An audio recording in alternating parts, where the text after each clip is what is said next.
जब हमने बात की गूगल सर्च की तो हमने अंडरस्टैंड किया कि गूगल का जो एल्गोरिदम है वो अपने एल्गोरिदम के तहत वेबसाइट्स को क्रॉल करता है, उसको इंडेक्स करता है अपने डेटाबेस में, और जब कोई सर्च करे कोई इन्फॉर्मेशन तो अपने डेटाबेस में सब इन्फॉर्मेशन निकाल के उनको प्रोवाइड भी करता है।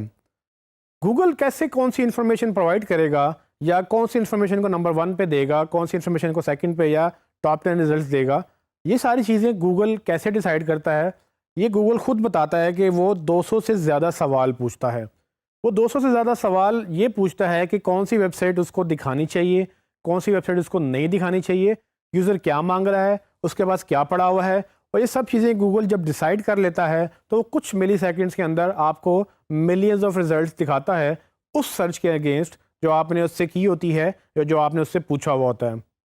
तो हमें भी अंडरस्टैंड करना है कि वो 200 से ज़्यादा सवाल क्या हैं जो गूगल पूछता है, क्योंकि एसईओ इन्हीं 200 सवालों के ऊपर ऑप्टिमाइज़ करने का नाम है।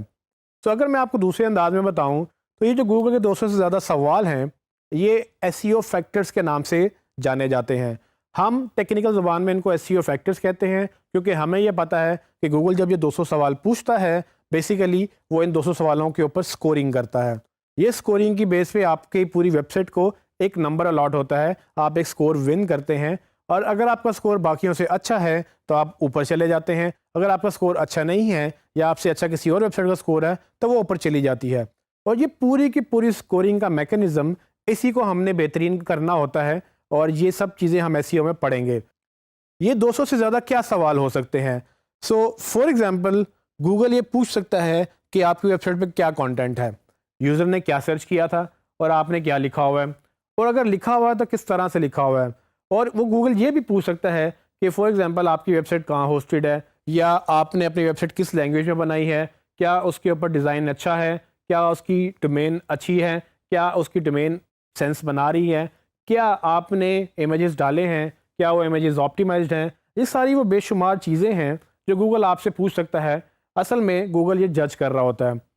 वो जज करने का तरीका उसको वो एल्गोरिदम में महफूज है, और हमें या किसी को उस एल्गोरिदम का नहीं पता। और इसी एल्गोरिदम की वजह से, जैसे कि हमने पहले जिक्र किया था कि गूगल गूगल है, अगर वो एल्गोरिदम लोगों को मिल जाए और पब्लिकली वो आम हो जाए तो लोग क्या करेंगे, उसको क्रैक करने की कोशिश करेंगे और उसको बेहतर करने की कोशिश करेंगे। इससे रिजल्ट्स चीट होना शुरू हो जाएंगे और वो लोग ऊपर आना हो जाएंगे जो टेक्निकली ज़्यादा बेहतर हैं और उनको लगता है कि वो गूगल को चीट करके ऊपर आ सकते हैं। हमें सिर्फ ये पता है कि गूगल इन इन रैंकिंग फैक्टर्स के ऊपर हमें जज करता है और हमें स्कोर साइन करता है, लेकिन हमें ये नहीं पता कि वो किन किन बेसिस पे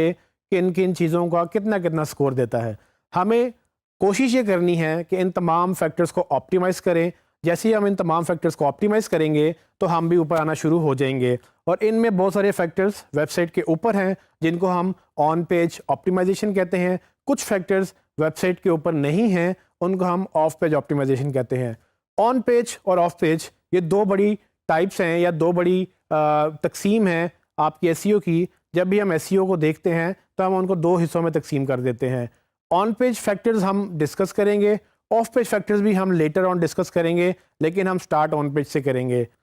इस टॉपिक में ये बताना ज़रूरी था कि एसईओ ऑन पेज और ऑफ पेज में डिवाइडेड है, और हमने ऑन पेज कैसे करनी है और ऑन पेज में क्या क्या हो सकता है, और ऑफ पेज में भी हम डिस्कस करेंगे जब